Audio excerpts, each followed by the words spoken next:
많은 분들이 당연히 올라가지 생각하실 거예요. 왜냐하면 북한 정권하고 맞서면은 지지율이 떨어진다. 남한의 종북 세력하고 맞서면은 선거에서 떨어진다. 이런 이야기를 하는 사람들이 주로 새누리당에 많이 모여 있습니다. 그런 사람들을 만날 때마다 한번 해보라. 종북 세력하고 맞서고 북한 정권하고 맞서면은 적어도 6대4, 7대3으로 갈려가지고 반드시 선거에 이긴다.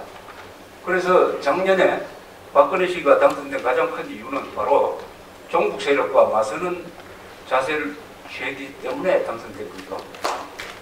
그런데 이번에 개성공단 그 사건 가지고 법대로 하고 상식대로 하니까 지지율이 높아졌어요. 지지율이 높아졌습니다. 그러니까 우리가 이 보수 세력, 애국 세력에서 주장하는 게 항상 맞아요. 이게 진실입니다. 우리가 주장했던 것이 그대로 하면은 이회창 씨도 당선되었을 거예요. 이회창 씨도.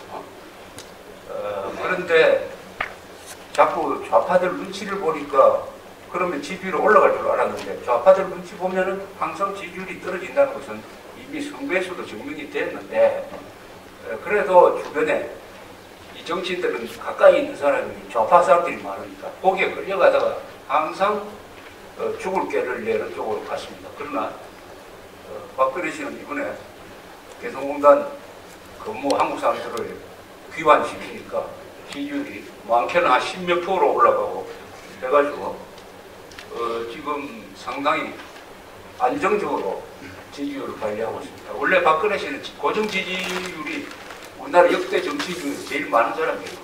김대중, 김영삼보다도 고정 지지율이 많습니다. 지금 그걸 한 40%로 봤습니다. 아무리 떨어지더라도 40% 밑으로는 안 떨어질 것이다. 이렇게 생각을 했습니다. 지지율이 40% 밑으로 떨어지면 국정운동에 상당히 어려워요. 그런데 지금 보니까 50%, 어떤 경우는 60% 이렇게 나오고 있습니다. 상식대로 하면 된다. 헌법대로 하면 된다.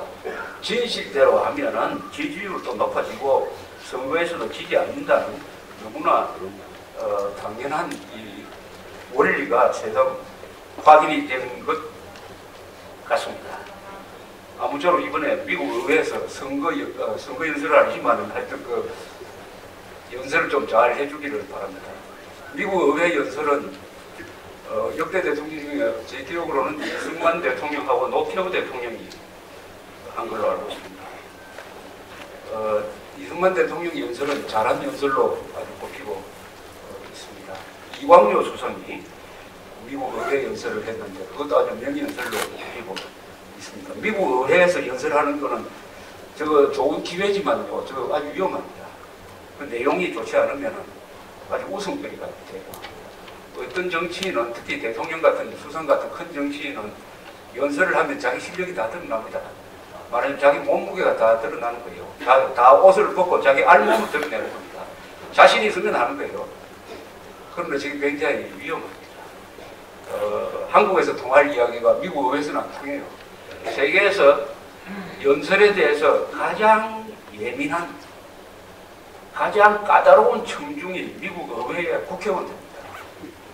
미국의 정치인들은 옛날부터 그리스, 로마 시절부터 말을 잘하는 연습을 합니다. 말을 잘하는 거. 말을 잘하는 것이 정치에 제일 중요한 것이다. 설교 잘해야 목사 신부 될 거 아닙니까? 그런데 우리나라에서는 그 말에 대해서, 연설에 대해서 아주 소홀하게 합니다. 문법에 안 넣는 연설도 막 하고. 그런데 저기 미국 의회에 앉아있는 국회의원들 자신도 연설을 잘할 뿐만 아니라 그 미국 의회에서 한 연설가들이 얼마나 위대한 인물들입니까? 링컨, 프랭클린 루스벨트, 우드로 윌슨, 트루만 대통령, 레이건 대통령, 메가드, 이런 사람들이 역사적 연설을 한 자리입니다. 그 자리가 역사적 연설을 한 자리이죠. 명문을 남긴 자리이기 때문에 그 어떤 연설을 할까 약간 걱정도 됩니다. 걱정도. 한반도 신뢰 프로세스, 그런 말은 제발 안 해줬으면 좋겠다. 신뢰 프로세스는 게 영어 아닙니까? 우리 한국말로 해야죠. 중요한 정책에 대해서는. 또 프로세스란 말은 그 근사하게, 영어 쓰면 근사하게 들린다고 생각하는 사람도 있어요. 프로세스란 말은 이 정책에 쓸 때는 매우 위험한 겁니다. 그리고 남북한에 무슨 거짓말, 공산당 상대로 어떻게 신뢰를 샀습니까?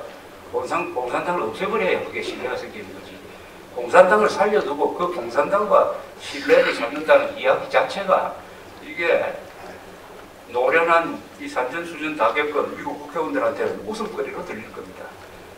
레이건 대통령이 소련 공산 체제는 악의 제국이다, 이블 엠파이어다라고 했는데 그 말을 들었던 국회의원들 귀에다가 김정은하고 신뢰 프로세스를 샀겠습니다 하면은 그게 무슨 감동을 주겠습니까? 요새 이 박근혜 정부가 잘하는 것도 있지만은 너무나 거창한 말을 많이 만들어내고 경제민주화, 국민행복, 신뢰 프로세스 이런 거에 도로가 돼요. 그런 말을 해놓고 또 그 도로가 돼버립니다. 경제민주화라는 게 무슨 그게 하나님 무슨 신탁입니까?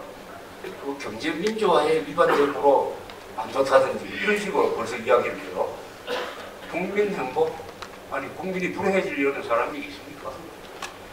그래서 신뢰 프로세스도 마찬가지인데 요새 좌파 언론이 비판하는 거 보면 아니 신뢰 프로세스 해놓고 왜 개성공단에 우리 근로자를 철수시켰느냐 또 이렇게 나와요. 갖다 붙이는 데는 뭐 이게 선수들입니까?